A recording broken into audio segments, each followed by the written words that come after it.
Starfield's next major update may be just a few days away, and this time we're expecting something big that hopefully transforms the game for the better, and that is land vehicles. You heard me right, land vehicles finally are about to make their way to Starfield, and thanks to several recent leaks, we have even more information now than ever on how exactly this new system of mobility is going to work, including potential customization and vehicle combat. So I have no doubt that this update will be huge, but that's not all. We also learned that Bethesda is already working on Starfield's next expansion. While its first expansion, Shattered Space, hasn't even released yet, but is also extremely close. But let's get to Starfield's new vehicle system first, which was originally teased by Bethesda back in their May update video. Now, in that video, we learned that the devs were working on the game's first land vehicle system that would allow players to drive around on planets. And that's literally all we got, along with about 3 seconds of development footage, and we really didn't know much else. Now, obviously, this is a big step in the right direction for Starfield, but how will it actually work? Well, that's been shrouded in mystery since that video dropped months ago, that is, until some recent leaks started to reveal additional details along with some in-game screenshots showing the quote Starfield buggy in action. I'm not going to show it here because I don't want this video taken down by Bethesda, but do a quick Google search, you'll be able to find it, no problem. But the vehicle does look remarkably similar to the official teaser that Bethesda showed us back in May, so I'm guessing these rumors are pretty spot on. And some additional information we've heard since then is that Starfield's buggy is going to come with 3 variations: an open-topped version, an enclosed version, plus a version that can carry Vasco around with you. Now, this is probably specific to Vasco because he is much bigger than any other companion in the game, and I'm also assuming that your normal human companions will be able to join you in any version of the buggy, probably in a passenger seat right next to you. Now, apparently the new Starfield buggy, which sometimes has been called an ATV, can be customized with a few additional features, but mostly just the paint job.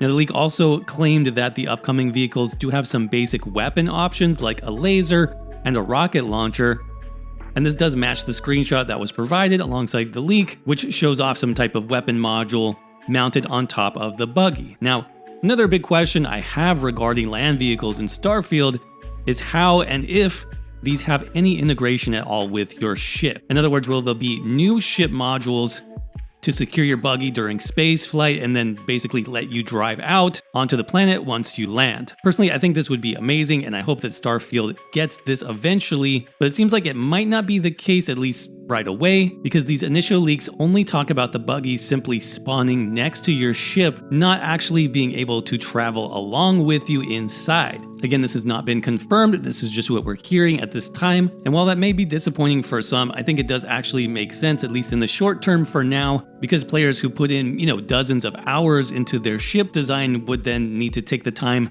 to reconfigure everything before they could actually use this new vehicle, which doesn't really sound fun at all. So if this is true, we may even see some mods as soon as this releases as well. We know that Starfield has been looking to incorporate the creations into almost every major patch release, so I'd also expect to see some modder variations, different skins, that sort of thing, when this version of the new land vehicle gets added to the game. We've also heard that these new ATVs actually work pretty well. Definitely better than something like, say, Skyrim horses that we've seen in the past. These rumors go on to say that there's no fuel requirements to use the ATV, and that open-windowed variety doesn't protect against environmental hazards, so you'll need to watch out if you're not using that enclosed version. Plus, and this seems crazy, but there are rumors of multiple boosters being possible here, including forward and a vertical boost, so a bit like the player's jump pack in that regard. But as I mentioned, ground vehicles in Starfield is going to be a huge step forward, not just in terms of mechanics, but also technologically speaking.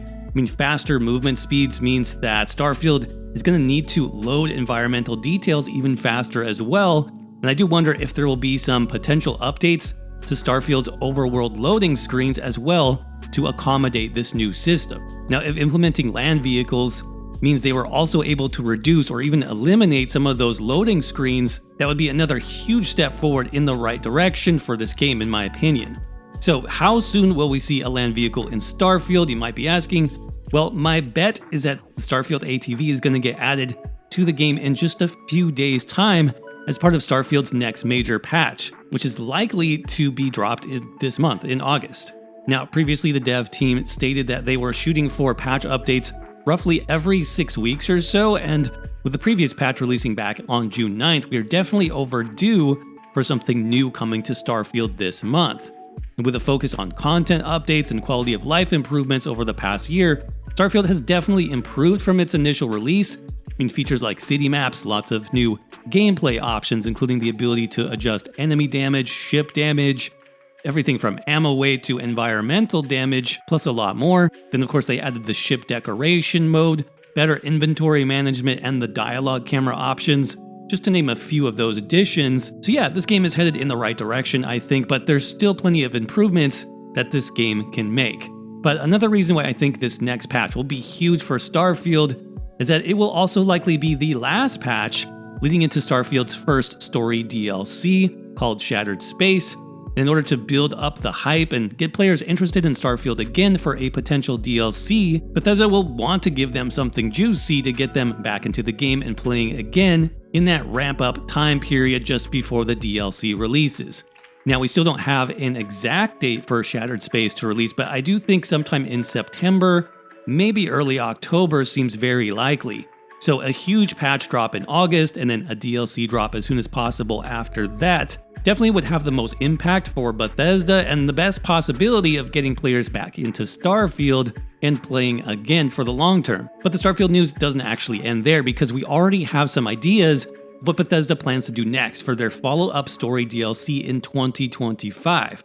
Yes, that's right, there's going to be even more Starfield DLCs past this year, and this was confirmed by Todd Howard himself. Now, in his recent interview with Maddie Plays, Todd Howard confirmed that Bethesda has significant plans for Starfield DLCs following the release of Shattered Space. Now, according to the interview, development on Shattered Space began shortly after the main game's completion back in September 2023. Shattered Space, as we know, has been designed to offer a more focused experience, more handcrafted than procedurally based, for example. It's going to be set on a brand new planet, and according to the interview, similar in scope to Fallout 4's Far Harbor expansion, so that should give you a little bit of an idea of what to expect. Now, there is a bit more information on Shattered Space on the Starfield website, which explains that a mysterious power stirs in the city of Dazra on House Faroon's hidden homeworld, and this is where players can investigate a frightening cosmic threat, expose a new planet, and find unique weapons, spacesuits, and gear in this all-new adventure.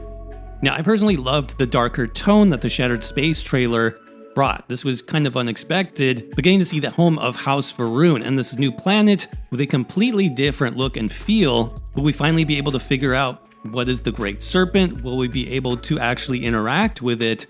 These are huge questions that the Starfield mainline story left blank for speculation, and I'm really glad that the developers actually decided to go back there and answer those questions, or at least try to answer them, for their first story expansion. I think it's a great choice, thematically as well as design-wise. Plus, what are these? We're gonna find out pretty soon. But beyond Shattered Space, Bethesda is planning for additional annual story expansions for Starfield, as we mentioned.